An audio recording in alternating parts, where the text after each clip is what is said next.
you guys doing? Good.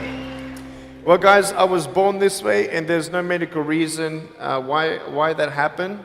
My brother and my sister were born with arms and legs, and sometimes in life, things happen that don't make sense. My doctors never thought that I'd be able to walk, and today, I'm walking. I'm from Australia. Anybody one day want to go to Australia? It's such a cool place. And I now live in LA. I'm a Southern California boy. So I only live about 4 hours from here. And today I'm going to tell you, man, I love freaking people out. One day I'm in a car. I'm in the front seat. I'm not driving, of course. Can you imagine if I'm driving a car? They reckon they can put a joystick, that thing that controls my wheelchair, we can put that in a car. Like, how fully sick is that? Like, imagine if I get pulled over by the cops. Can I have your driver's license, please? Yeah, but it's over there, you're gonna have to get it. Imagine if I'm in big trouble. Put your hands up! Get out of your car!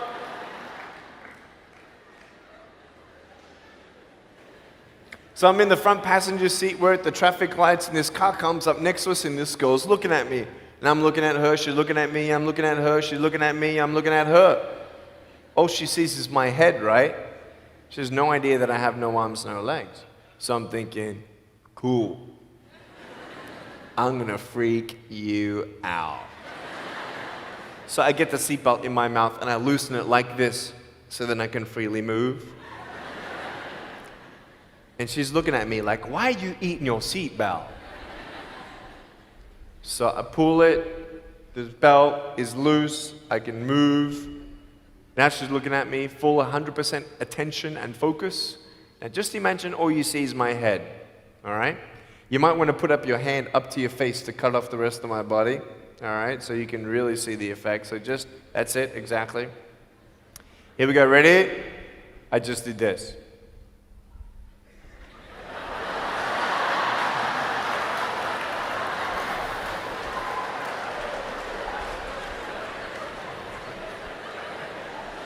And her face, man, she was like,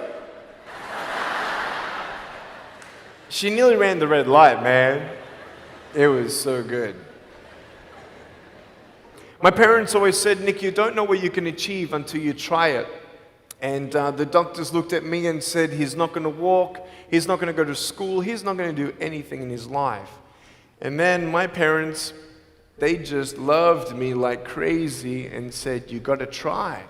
Try this, try that, try this, try that. And I'm thinking sometimes like, Mom and Dad, you're crazy, man. I have no arms, no legs. How would I ever be able to do this or do that? But they encouraged me and they loved me. And as human beings, we're waiting for stuff like that. We all want love. Everybody say, love. Very good. We all want love. And, I went to school and I wanted to be cool, You go to school and you want to be accepted, And so you see these guys and you're like, oh, man, Everyone swears like every third sentence, F this and F that and F and this and F. Like what? Like they think they're cool, And so I'm thinking, man, maybe I need to be like them to be cool. And then you compare each other with how we look, and I wish I was smarter, I wish I was taller, I wish I was shorter, I wish I was more popular, I wish I did this, I wish I didn't have that. I wish my life was different. That was me when I was about 8 years old. I looked at myself and I looked at everybody else, and everyone else had more than me. And I'm asking, why? Why me? Have you ever asked the why me questions, but get nowhere? If I had no answers from the doctors, and if I had no answers from my parents, I still have a choice every day in my life to keep going or give up. You see this book up here? This is my favorite book in the whole wide world. This is my favorite book, the Bible. And here I am.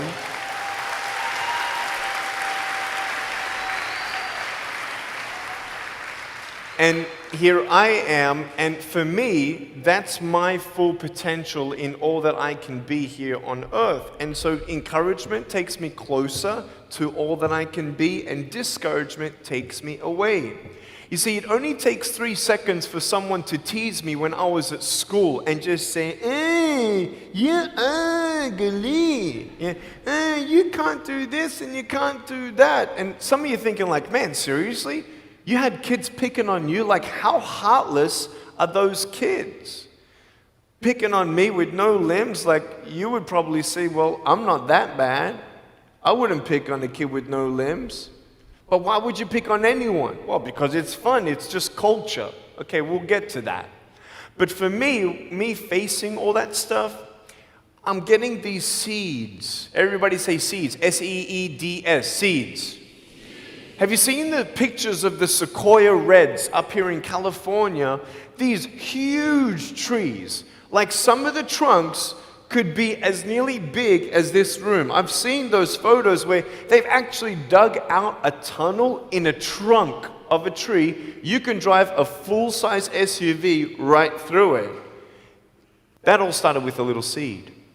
If you leave a seed of lies in your heart and in your mind and you don't know the truth, if you don't know the truth, you will die with the lie. I started dying because I started believing what I was told. I want you to know the 3 things that I needed to come to in my life is the truth of my value, the truth of my purpose, and the truth of my destiny. I want you to know something. In our mind, we put ourselves down all the time. I want to ask you today, do you think I'm cool enough to be your friend? But I don't swear, I don't use the F-bomb. Am I still cool enough to be your friend? But I don't tease people. Am I still cool enough to be your friend? But I have no arms, no legs. Seriously.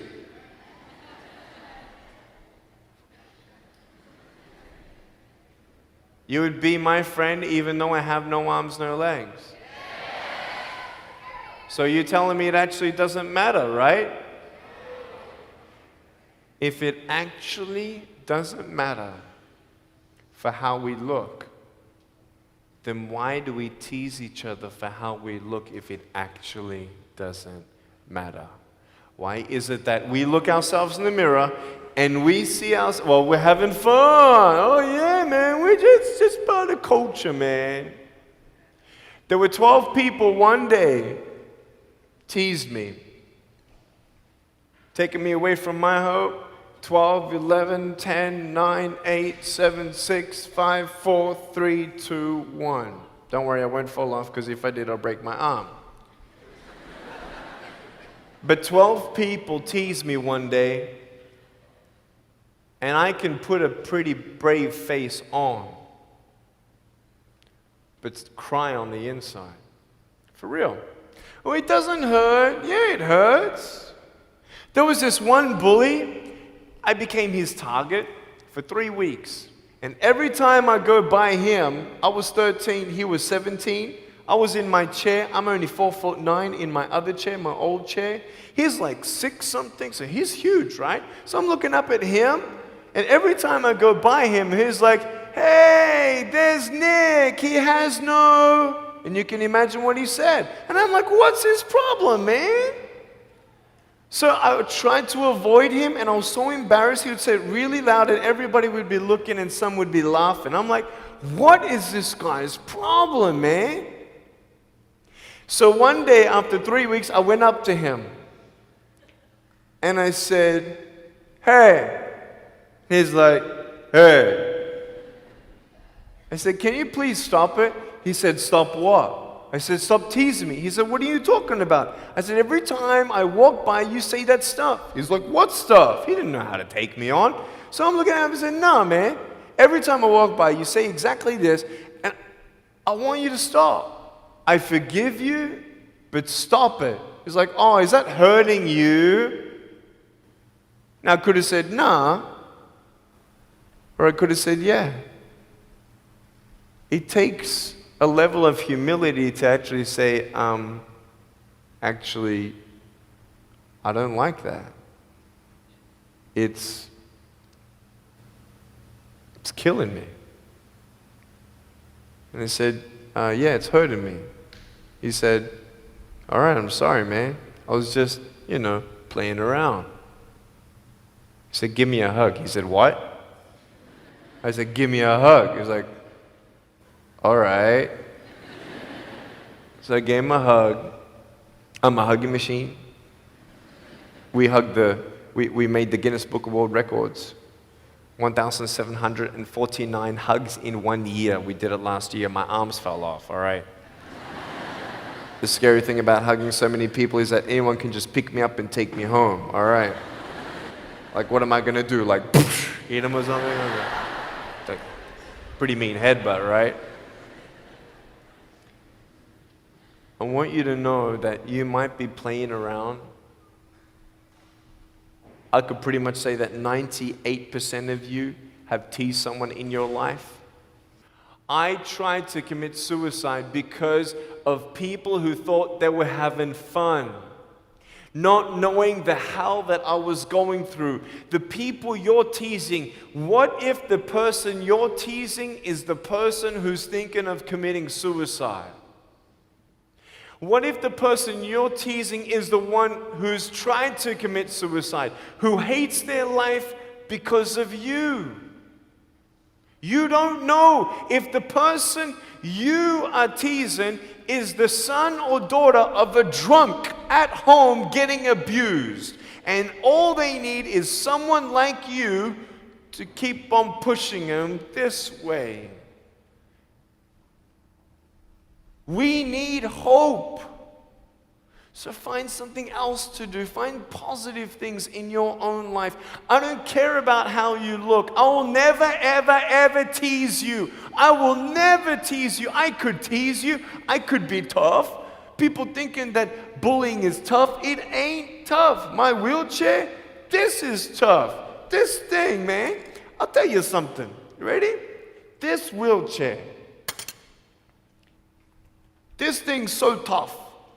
When my friend built this for me, he said, you're gonna love it. I said, what, does it go fast? He said, no, but it's tough. And I said, well, what do you mean? He said, you'll find out. The torque in these motors at the bottom, at the back, this thing, if someone's holding it, I'm telling you, it can go 90 degrees. I went 80 degrees up, all right? Someone's holding me to make sure I don't tip back. My wife, she loves shopping with me because she just jumps on the back and we go shopping. Like, she just shops and shops because she doesn't drop, right? We just go and do it. It's fun. Now, what I tried one day to do, you'll never believe me, maybe you will, just know that every word that comes out of my mouth is not an exaggeration. One day, I needed to move a car. So I got my wife to put my car, my 66 Chevelle, in neutral. It's a 2.5-ton car. And I backed it back with this thing. Just like this, like nothing. This thing is tough. Guess what? The definition of tough means it's strong. To show your strength, you need to do something that's difficult. I would sound so stupid if I said, hey guys, I got a Matchbox car one day and I got some fishing line and I towed that Matchbox car all around all day. How tough is my BMW? That's stupid. That's the same thing with bullying. You think you're tough? You're trying to show your strength? That's not your strength. Let me come back in 10 years and let me get your anyone have a 3-year-old nephew? Anybody have a 3-year-old nephew? Cool, put your hands down. I will get any one of your 3-year-old nephews, bring them tomorrow night at where I'm speaking, and we're gonna put him up on stage and let me show you how tough I am. We'll get your 3-year-old nephew and we'll put him up here on the table and let me tease him. Let me show you how tough I am. That's what you are. I could pick on you, you biggest bullies. I could pick on anything you like. Any singer, Any music that you like, I could tease you. I could tease your family. I could tease your friends. I could tease about the movies that you think are really cool. I could tease anything about you. I could tease you about your nose, your eyes, your teeth, your chin, your hair, your ears, your elbows, your knees, your whatever, man. I can tease you about anything. It ain't hard, just like you can tease me. You want to know what tough is? Go to the people you teased and say sorry. You want to know what tough is? Go up to the people who still tease you and say, hey, stop it. I forgive you, but please stop it. That's tough. I want you to know something, the truth of who you are. I don't care what job you get. I don't care. I don't care how smart you are, everyone. I don't care. I don't care. I love you and I believe in you. I don't care if you end up being a janitor in this school. I'll tell you why. Because the janitor in my high school inspired me to be a speaker. He changed my life. He said, you should be a speaker. You know what I said? You're crazy. He said, no, really, you need to be a speaker. I said, stop it, man. 4 months later, he twisted my arm, and I said, yes. I spoke in front of 10 people, then another 10, then another 10, then I found myself in front of 300 sophomore students. And 3 minutes into my speech, half the girls were crying, and one girl in the middle of the room started weeping, and she put up her hand and she said, I'm so sorry, can I come up there and give you a hug? And in front of everybody, she came up and she hugged me and she cried on my shoulder and she whispered in this ear, thank you, thank you, thank you. No one's ever told me that they love me. No one's ever told me that I'm beautiful the way that I am. It was because my parents told me that I was beautiful that I'm still here. Some of you don't have those parents, and that's why I'm here. I love you, and you're beautiful just the way you are. Never, ever give up.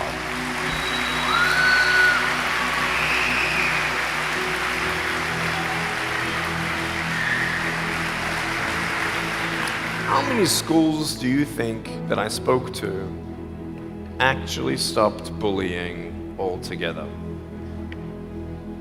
Okay. Whoever said 1, you were correct.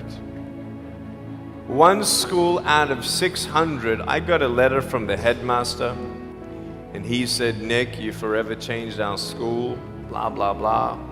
We haven't seen any bullies pick on anybody for 8 months straight. We don't know what happened, but in the best words that I can describe, there's just a new thought in the air that it just ain't cool anymore. It just ain't cool. I want to ask you, what are you going to do? Are you going to continue on at the risk of knowing that in each section, this section right here, 5 people are already trying to commit suicide?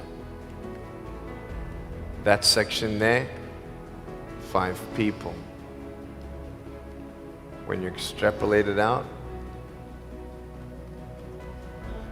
what if the person you're teasing is one of those, and you have no idea? Would you find something else to do? So, the change is up to you. If you want to see more love in your school, be love. If 50% of the school come together and say, you know what, it just ain't cool anymore, the people who think it's still cool, every time they look down upon you, I want you to imagine my face looking at you. Because I'm telling you, everyone you're teasing is my brother and my sister. And you're my brother and you're my sister. And I'm asking you to stop. Love yourself a bit more. Love each other a lot more.